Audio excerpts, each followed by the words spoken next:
Hai semuanya, perkenalkan nama saya Dedi. Pada kesempatan kali ini kita akan bahas mengenai pasar modal. Nah, apa sih itu pasar modal? Pasar modal pada dasarnya tidak jauh berbeda dengan pasar tradisional, di mana terdapat penjual dan juga pembeli. Di pasar modal, perusahaan yang menjual efeknya disebut sebagai emiten, dan pihak yang membeli efek tersebut disebut sebagai investor. Pasar modal adalah tempat yang mempertemukan pihak yang membutuhkan dana, yaitu perusahaan, dan pihak yang membutuhkan sarana investasi di pasar keuangan seperti saham, obligasi, dan reksadana. Perusahaan yang ingin meningkatkan kapasitas produksinya atau memperluas jangkauan usahanya tentu membutuhkan dana yang cukup besar. Contoh sederhananya, misalkan Pak Supri ingin membuka sebuah kafe. Untuk membuka usaha ini, Pak Supri membutuhkan modal sebesar 100 juta. Sedangkan Pak Supri hanya memiliki dana sebesar 10 juta.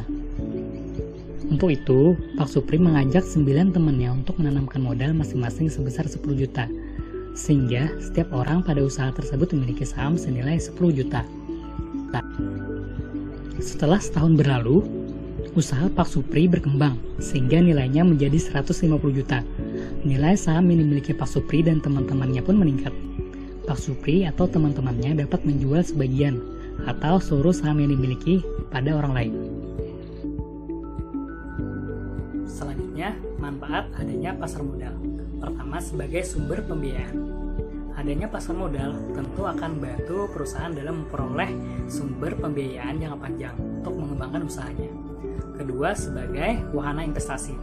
Adanya pasar modal akan membantu pihak yang kelebihan dana untuk melakukan investasi di pasar keuangan. Ketiga, sebagai penyebaran kepemilikan. Adanya pasar modal akan membantu perusahaan untuk menyebarkan kepemilikan kepada masyarakat umum. Dan yang keempat, menciptakan lapangan usaha. Adanya pasar modal tentu akan menciptakan lapangan usaha baik bagi pelaku usaha maupun sebagai investor. Selanjutnya, prinsip-prinsip investasi pasar modal. Pertama, penggunaan dana lebih. Investasi merupakan kegiatan yang cukup berisiko. Jadi, hanya gunakan dana lebih yang Anda punya dari total penghasilan Anda setelah memenuhi kebutuhan-kebutuhan Anda dan keluarga Anda. Anda dapat menyisihkan uang lebih yang tersisa untuk investasi. Kedua, dapatkan informasi mengenai produk investasi sebanyak mungkin sebelum mengambil keputusan berinvestasi. Jadi, sebelum masuk ke pasar modal, sebaiknya Anda pelajari dulu apa itu saham, apa itu obligasi, apa itu reksadana, dan sebagainya. Dan jika nanti Anda memutuskan untuk masuk ke pasar modal, pastikan Anda telah mempelajari analisis fundamental dan analisis teknikal. Ini akan membantu Anda dalam peroleh keuntungan di pasar modal. Ketiga, jangan menempatkan seluruh dana investasi pada satu jenis instrumen yang sama. Ketika melakukan transaksi, sebaiknya Anda tidak meletakkan seluruh dana yang Anda miliki untuk satu jenis instrumen saja. Karena ditakutkan, jika ternyata instrumen tersebut mengalami kerugian, maka Anda akan kehilangan dana yang lebih besar. Maka dari itu, lebih baik untuk menginvestasikan uang kita pada beragam instrumen investasi, agar jika salah satu investasi tidak menghasilkan, maka masih ada investasi lainnya. Keempat, kenali perusahaan sekuritas di mana Anda berinvestasi.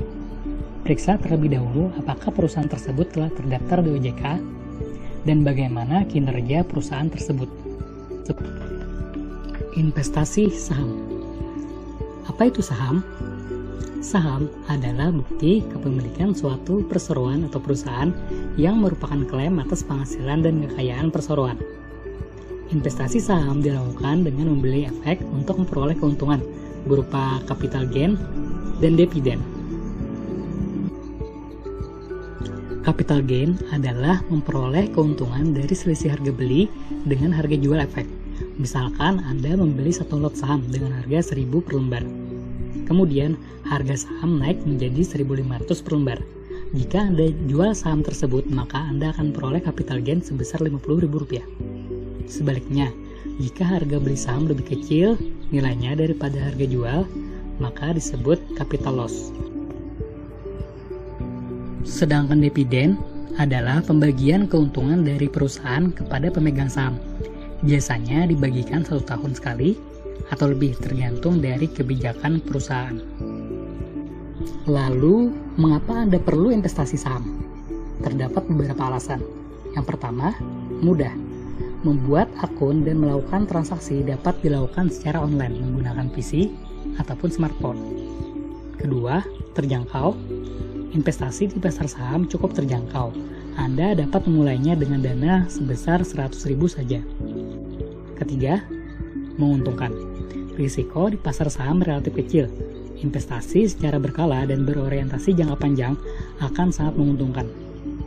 Misalkan seperti saham TLKM pada Desember tahun 2010 memiliki harga 2.150 per lembar. 11 tahun kemudian, di tahun 2021, harga saham naik menjadi 4.040 per lembar.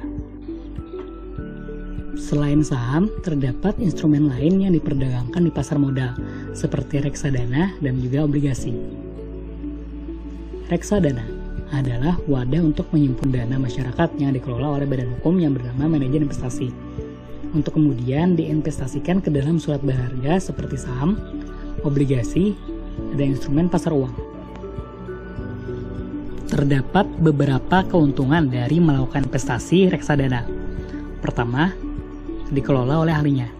Reksadana dikelola oleh manajer investasi yang telah berpengalaman di dunia pasar modal. Manajer investasi memiliki kemampuan untuk memaksimalkan hasil investasi melalui analisis yang mendalam atas keadaan ekonomi dan pasar, pemilihan strategi investasi, dan pemilihan aset yang sesuai. Kedua, investasi yang terjangkau. Dengan reksadana, siapa saja dimungkinkan untuk dapat berinvestasi. Cukup dengan dana awal sebesar Rp100.000, investor sudah dapat merasakan investasi di pasar modal. Ketiga, risiko yang lebih kecil. Dengan besarnya dana yang ada di reksadana, maka akses untuk melakukan diversifikasi investasi semakin besar. Dengan melakukan diversifikasi investasi, maka risiko yang dihadapi akan semakin kecil. Lalu yang keempat, transparansi. Seluruh informasi reksadana selalu transparan. Investor dapat mengetahui reksadananya diinvestasikan di aset-aset apa saja. Selain itu, manajer investasi juga wajib memberitahukan kepada investor mengenai risiko-risiko yang dihadapi serta biaya-biaya yang akan dikenakan kepada investor. Selanjutnya, obligasi. Obligasi adalah surat utang jangka menengah maupun jangka panjang yang dapat diperjualbelikan. Keuntungan membeli obligasi. Terdapat beberapa keuntungan ketika Anda memutuskan untuk berinvestasi melalui obligasi. Pertama, aman. Dibandingkan dengan saham, obligasi memiliki keunggulan yaitu keamanan. Obligasi adalah utang, sedangkan saham adalah surat kepemilikan aset perusahaan. Ketika perusahaan mengalami kebangkrutan, pemberi utang atau pemegang obligasi akan lebih diprioritaskan dibanding pemegang aset perusahaan. 2. Pendapatan tetap. Di awal pembelian obligasi, Anda sebagai investor dapat melihat jumlah kupon yang diberikan. Dalam dunia obligasi, kupon adalah sebutan untuk suku bunga. Kupon ini biasanya dibayarkan dalam periode tertentu, bisa 3 bulan atau 6 bulan. Karena jumlah dan waktu pembayaran imbal hasilnya sudah ditentukan sejak awal, obligasi bisa dijadikan sumber pendapatan tetap. Ketiga, bunga obligasi lebih tinggi daripada bunga bank. Jika kamu menginginkan investasi yang minimum risiko, tetapi memberikan imbal hasil yang cukup menguntungkan, obligasi dinilai lebih baik dibandingkan deposito. Dan yang keempat, memperoleh capital gain. Keuntungan obligasi lainnya adalah dapat diperjualbelikan. Terlebih lagi, kamu dapat menjualnya dengan nilai nominal yang lebih tinggi dibandingkan saat kamu membelinya. Nah, itu tadi pembahasan kita mengenai pasar modal. Saya harap apa yang saya sampaikan dapat membawa manfaat bagi kita semua. Terakhir, saya sampaikan terima kasih banyak.